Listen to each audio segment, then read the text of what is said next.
Liverpool v everybody. I actually like that first half. I think the first of all, shout out to Delafeo, who I think was one of their biggest threats in that first half.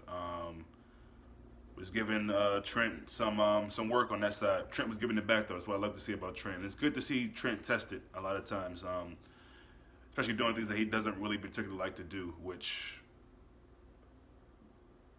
is defending. It looks like sometimes. Not that's.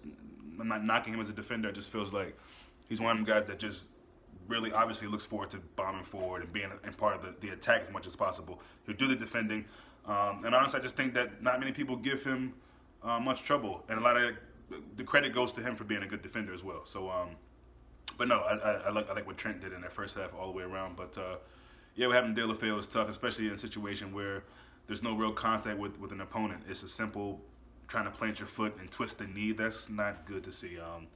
And so yeah, prayers go out to him and speedy recovery, hopefully. And that's the thing in these games. Troy Deeney put an attack on Trent.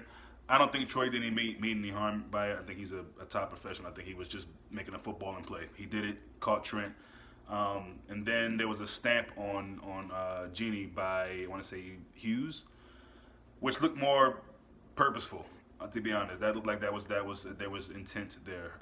But that's me. I don't know. And again, as much as it's about getting 3 points in these games, it's about trying to keep guys fit and not getting injuries. I mean, a lot of that you can't help. But yeah, we got to be really, really as careful as we can. More into the game, players. Listen, I think we got one shot on not even target, side netting. I think that's Salah. So, but I'm enjoying this game. A lot of times people are stressing during halves of football like this with Liverpool, and we've been so damn spoiled, man. That's what it comes down to.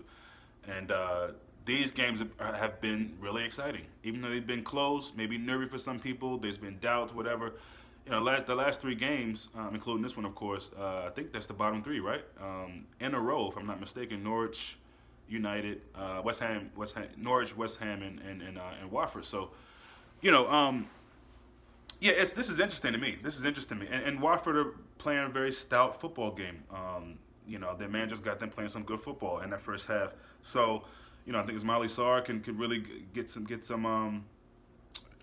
fire into him right now. De La Field going out.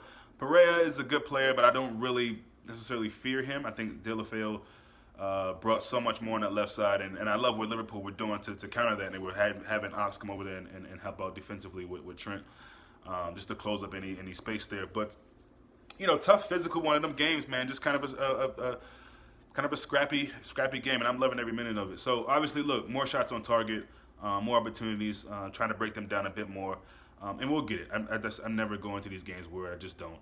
We'll get it in the second half, I believe. Don't know who it's going to come from, where it's going to come from. I think Ox has been doing some good things. The midfield has been okay. Nothing really great from Fabinho or Gini to me. The front three seems like Mane is totally out of the game. Not for the sake of, not he's definitely not that he's not trying, but he's not really in the game like I'd like to see him. Firmino is doing okay. For me, it's Trent and Salah. He's been Salah. There's nothing really special. It's really frustrating to see us really breaking towards something and just carelessly giving the ball away. Again, it's the third game in a row where I don't know. It's just we need almost a punch, and I think that moment for Troy Deeney at the end, maybe that was it, because that should have probably been a goal. Allison thinking smart, getting down. That should have been a goal. So it wasn't. Thankful for that, but we need to wake up. That's obvious. But all that being said, like I said, I am enjoying the game. And back to Trent. He took that knock from Troy Deeney, got right back up, and put in a beautiful ball in the box. The guy is such a warrior, and again, it's games like this that I think really just show to people who have doubted the full framework of Trent. Obviously his skill, his speed, his dead ball delivery, all of that, the assist, but also he's tough mentally. A young kid like that, and really, this is a game. I think again he's being tested both ways, physically. What's his body like? Guys are gonna try to test these young kind of slim dudes. And again, I don't think Troy did that purposely, but it's situations in a game like that where you really see what a guy's made of. And again, he's being tested by De La Feu early before he went off. So I'm just proud of Trent. Just really, really, and everything's not going to come off, and Trent knows that. So you got to just fight through it. You got to just fight through it and keep putting it in, keep putting balls in, and see what happens. I think he did a lot of that in the West Ham game. So again, I'm not too worried. Just got to get back in the flow of things, enjoy our football, and the goals going to come. The goal or goals will come. But again, got to be careful defensively as well, because we see what Watford are capable of doing. Let's just hope they don't do it. So see you guys at the end of the half.